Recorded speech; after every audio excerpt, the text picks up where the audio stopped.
Welcome to Your Region This Week. I'm Anandi Carol Woolery.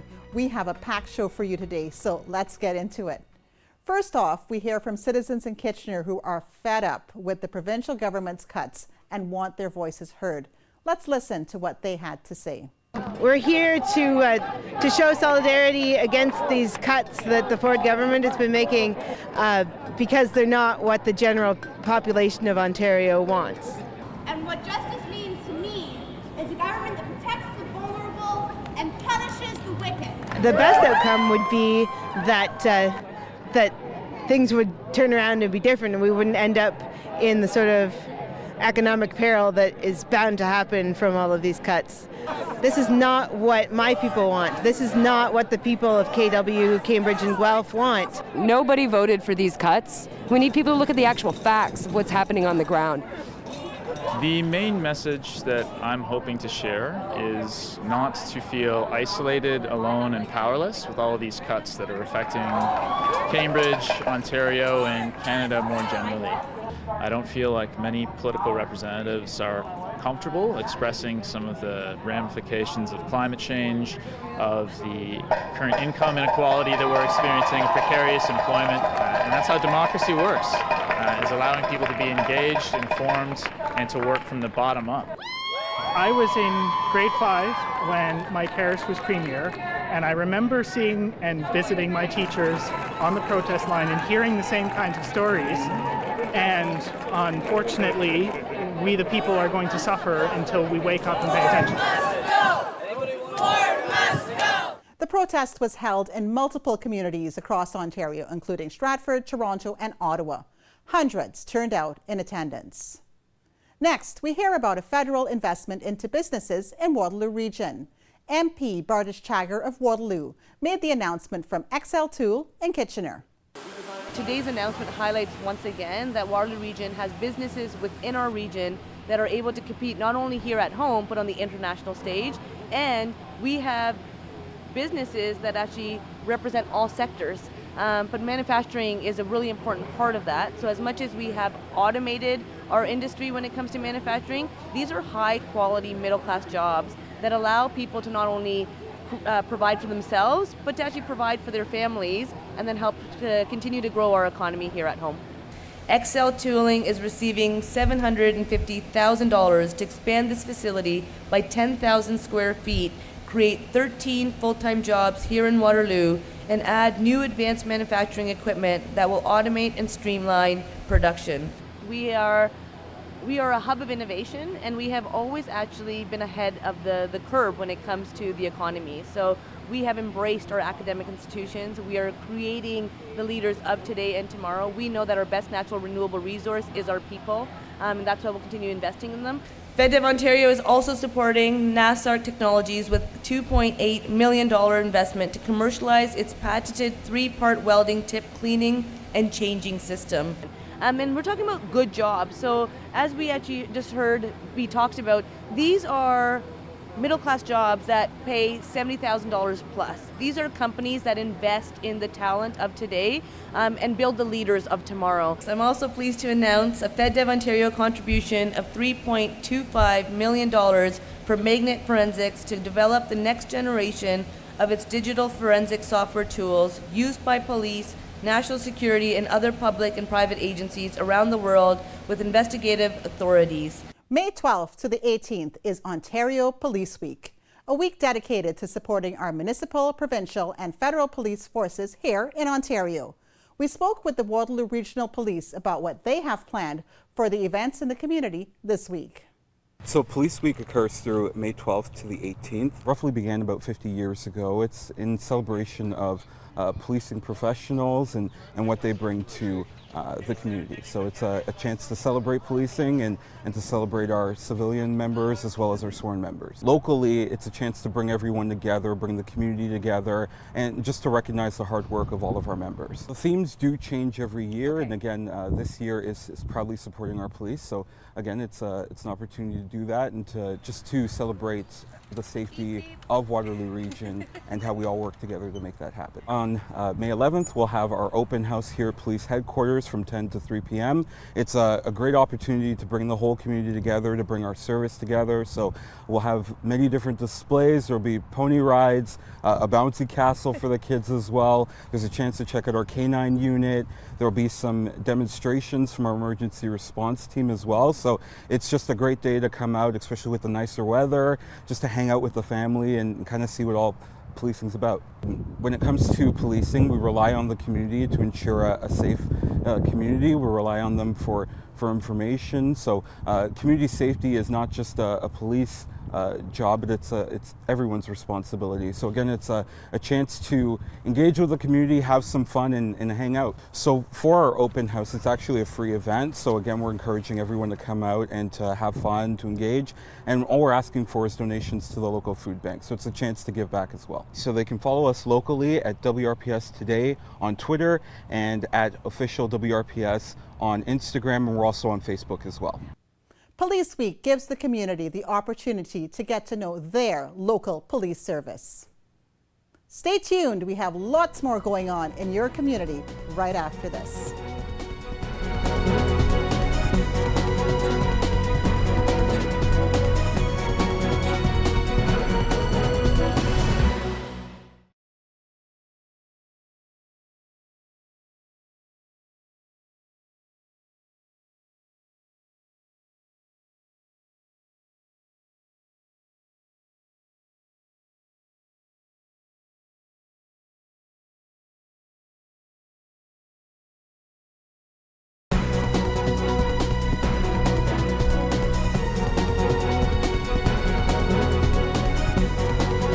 Welcome back. The provincial government is looking into raising the speed limits on the 400 series highways. 570 News' Mike Farwell talks to a couple of individuals about the situation. Chris Klimak joins us to talk about the idea of increased speed limits on the 400 series of highways. Good morning, Chris. Good morning, Mike. Why do you think that it's safe to drive at speeds greater than 100 kilometers per hour? Because what we look at is proper scientific speed limit setting methodologies and speed studies. So the assumption is that a vast majority of drivers do not have a death wish. So if absent speed limit, how fast would you drive on a road? Would you drive so fast where you would lose control and end up in a ditch or killing yourself and your family? Or would you drive at a safe speed, absent speed limit? Imagine there's no speed limit signs at all, right? So most of us have an inherent desire to stay alive, to make it from A to B, which is what the engineers look at. They look at speed studies, and they determine that the 85% of drivers are voluntarily not exceeding 120 or 130, for example. The actual numbers for our highways are 119 and 126, depending on the location, depending on the lane of traffic as well. Obviously, passing lane will be a little bit faster, which is usually 126. So when the engineers look at those studies, they look at days and days and weeks of actual speeds. They determine that a vast majority of safe drivers, a super majority, which is the 85th percentile, they are not exceeding about, let's say, 125, which means that's what the speed limit should be, because most people do not want to die behind the wheel. That's as simple as that. I think, Chris, it's one thing to look at the roads and how they are engineered to be driven, and then it's another thing to consider the sheer volume of traffic we have on our 400 series of highways. So how does that factor into the equation with so many other vehicles out there and the need for us to be paying so much attention even at 100 kilometers per hour? Right. So this exactly ties into the 85th percentile as well, because that scientific, and again, this is a theory created many decades ago by the what's called ITE, Institute for Transportation Engineers. And they design highways, they study traffic, they study safe speed limits and all those things. So basically, if you have a traffic, no matter how congested, lightly congested or highly congested, if you have a traffic moving at a uniform speed, okay, so you don't have somebody doing 90 and somebody doing 130, that's where the dangerous situations come from. So if you have a speed limit that's posted properly, which means the vast majority of drivers are not afraid to go 120, because they don't have a police officer to be afraid of, right? So nobody is impeding traffic. There's no driver doing 90 when the rest of the traffic wants to do 120. You're going to remove those dangerous situations from the road. So the idea here is to keep the traffic moving uniformly in a uniform fashion at a close proximity of the speed, so you don't have a big speed variance. Current speed limit doesn't do it because the vast majority of drivers, no matter if it's highly congested going to Kitchener from Toronto, right, or lightly congested, if you have one vehicle doing 100 and one doing 130, that's where the interactions between vehicles come into play, and that's what's causing more of a dangerous situation than having a vast majority of even heavily congested highway moving at a uniform speed when nobody's passing, nobody's risking hitting another vehicle. Chris, it's an interesting discussion, and I really appreciate you joining us today. Thanks very much. Thank you so much for having me. Chris Klimak is the creator of Stop100.ca. Graham Larkin is the executive director of Vision Zero Canada, and he joins us as part of this conversation as well. Graham, I know you've been listening to our conversation with Chris, and I know also that you come at this from a different perspective. So let's hear that. Why do you think we should leave the speed limits on the 400 series of highways right where they are? Yeah, well, thanks for asking, for having me on. I mean, the reason is that the evidence proves that it's safer, and what we're seeing here, what the current Ontario Minister of Transport, Jeff Urick, is doing is exactly what happened in BC a few years ago. There, the minister was Todd Stone. It was a Liberal government. This was a minister who'd had a lot of license suspensions and tickets himself, and thought it'd be a good idea to up the speeds to 120, which of course really means 130 because you get ticketed only at about 10 kilometers per hour over the actual posted limit. He also had a rule saying that penalizing people for driving too slow in the left-hand lane, to keep right, let others pass. They put a law in for that, and those two things together led to much more carnage on the streets on the highways of BC, and now they're rolling it back. Graham, doesn't this just come down to enforcement of whatever the posted speed limit is? Let's just ensure that motor vehicles are traveling at the posted speed limit? Well, what it ultimately comes down to is physics and just the physics of impact. And so, that differential, between 100 and 120, say, has just an exponential higher death and injury rate. That's the lesson that we learned after this very reckless experiment in BC. And so, of course, one needs to enforce speeds as well. As I say, one generally enforces them. It's kind of an unwritten, as we know, a sort of unwritten rule that you only enforce them maybe about if people are speeding by maybe 10 clicks. So 120 really means 130. And all of this stuff that we heard from the Stop100.ca, like including the idea that speed differentials is a factor, that's been fully refuted by science. There's no evidence for that. And really what it comes down to is we need to build safe systems. And we know that things will go wrong on highways. We know that there will be ice, that there will be driver error and other things, and so we have to, build those speeds for all conditions so that when things do go wrong, they inevitably go wrong. Ask any cop, ask any first responder, ask any hospital worker, ask anyone who's seen the data. And so that's why we need to, just keep the speeds in Ontario at a reasonable 100 kilometers per hour. We have more Your Region This Week right after the break.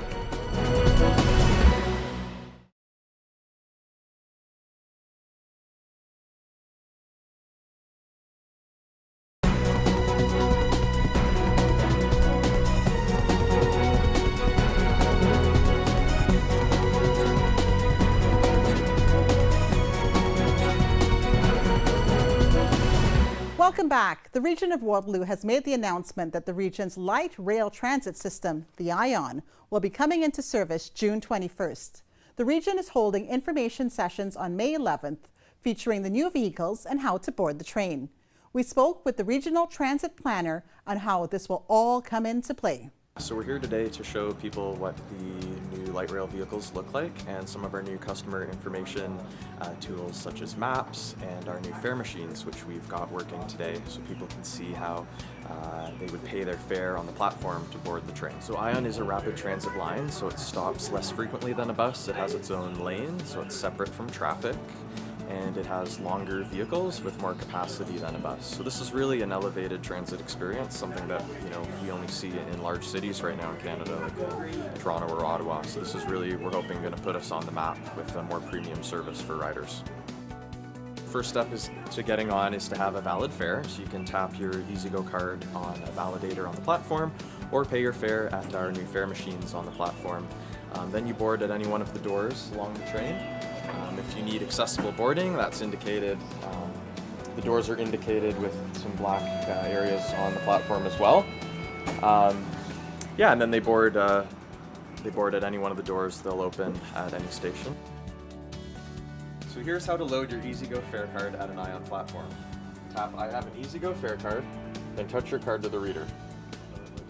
Touch load value on your card, select the amount of money you'd like to load, and then tap your card or insert your card if you have a chip. So ION runs from Conestoga Station in Waterloo all the way down to Fairway Station in Kitchener. So it connects Conestoga Mall and Fairview Park Mall, but also uptown Waterloo, downtown Kitchener, and the universities as well. So really some of the most major destinations in our region are linked by ION. So we're hoping people get a good look and feel for what the ION trains are like, as well as how they would pay a fare at our new machines on the platform. And we're also giving out our new EasyGo fare card, just another place people can get those cards ahead of launch, because we'll only be accepting the new EasyGo cards. No more tickets once ION launches. Last weekend, Cambridge held their annual Sports Hall of Fame induction ceremony at the Cambridge Centre. Inductees from all kinds of sports were honored for their accomplishments. Here's a piece of what the athletes had to say. Thank you so much to the board. I'll start off by saying thank you to the Hall of Fame. This is such an honor. I'm so honored to be here. And also thank you so much to the City of Cambridge for always being so supportive. I'd like to thank everybody in the Hall of Fame. We're honored and humbled by this accomplishment. We have Brad England, Bob Scott, Eddie McLean, Terry Davey, Gerald Evans, Ted Hancock, Brad Campbell, Darcy Ward, Doug Gertzen, Dave Percival, and Brian Flash Schuldice. Special thanks to Jim Cox and the entire committee of the Cambridge Sports Hall of Fame. Thank you very much. It's an honor to be inducted into the Cambridge Sports Hall of Fame. I need to thank my sister and brother-in-law who are in attendance here. I need to thank my parents for everything they've done, and my entire family for their support. I would like to thank the nomination and selection committee for inducting Louis into the City of Cambridge Hall of Fame. I'm honored to accept this on behalf of the Robin Hoods Junior Baseball Club, which included my grandfather, George Heggie.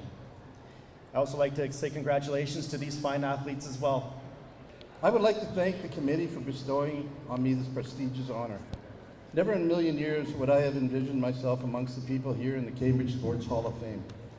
Once I was told of this honor, I've had many moments of reflection on the past almost 40 years of involvement in baseball and hockey. For me this year, it's kind of unique. I've had a couple of reunions. Dennis DeBrusque I used to catch for. Jim Hodges, Brian Schuldice. And I have a couple of remembrances with Gary Hopcraft related to Jerry Hopcraft. So I'd like to begin by thanking the Cambridge Sports Hall of Fame for my induction, and I'd like to congratulate the rest of the inductees today. When I look at the inductees that are already in and the ones that are going in today, I look at Olympians, world champions, provincial champions, national champions, and I'm thinking, holy, what did I do? I'm just a volunteer. I can't believe I even got nominated, never mind inducted. This is overwhelming. These great athletes will join many great sports legends in the Cambridge Sports Hall of Fame. Your Region This Week continues in 2 minutes. See you then.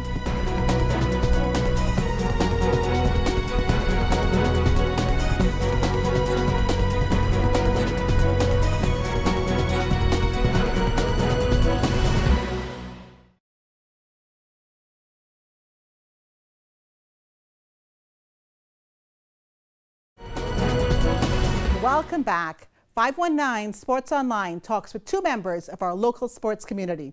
Let's take a look. Surrounded by family and friends, it's a day Sophia Coeliho will never forget. The 18-year-old Cambridge native signing a scholarship to play NAIA soccer with Lindenwood Belleville University in Illinois.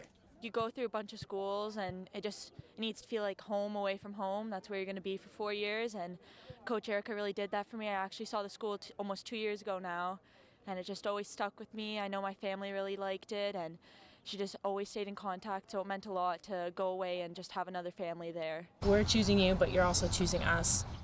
Erica Hackman is the head coach at Lindenwood Belleville, and she couldn't be happier adding Coeliho to her roster. It was her speed. It was really like her speed. And then after like kind of talking to Ryan and Sophia on FaceTime, it was more like her demeanor and her demand to want more and to play the next level. But I think she is really hard on herself, and I think that drives some internal motivation, and we need that in our program. Hackman referring to Ryan Nicheski, someone she has formed a strong partnership with. Nicheski is the head recruiter at Next Level U Sports. He's been working with Coeliho for the last 2 years and was a major factor in helping her attain a scholarship south of the border. They were one of my first athletes that trusted the program. They went through the process. They visited campuses, Oklahoma, Illinois, Missouri, New York, all over. And they got the most out of it, and Sophia's going to be going to a school that is a perfect fit for her. His company has grown tremendously, and I was there through all of that. So to see him grow, but also he helped me grow with that as well. I wouldn't be here without him, so I owe a huge thank you to him. Coeliho enjoyed a terrific career locally, playing for the Monsignor Doyle Mustangs in District 8 soccer. She was a team captain for 3 years, won a D8 title, and was a league all-star twice during her time in high school. The one coach, Mr. Rosario, really pushed me. I mean, he really gets under your skin, but he only wants the best for you, and he really pushed for me to go into the collegiate level, and he really believed in me, so that helped a lot as well. Another young player from the region reaching the next level through her hard work, skill, and determination. Here we go again, right? OPFL football, you must be excited. Yeah, we're thrilled, and we have a really dedicated group of guys and coaches, and it's been exciting to get back to it, and we'd like the weather to be a little bit better, but it will be summer football. I keep telling them that we are playing summer football, though it feels like November. We got a really deep group of kids, and we got a lot of kids that are uncommitted that are going to be committed at the end of this process, and I'm really excited. There's some guys that have been household names in the past, but there's some guys that I don't think people have heard of, and that's the fun part for me. What are we going to see from the team this year? What are some of the characteristics that's going to define this group of Cambridge Lions? Because every team is unique and every team is different. What is it about this group, Jackson, that's going to make it successful? Really football savvy guys. We got a lot of guys that have played at good high school programs, or they've played in the Lions program for a while.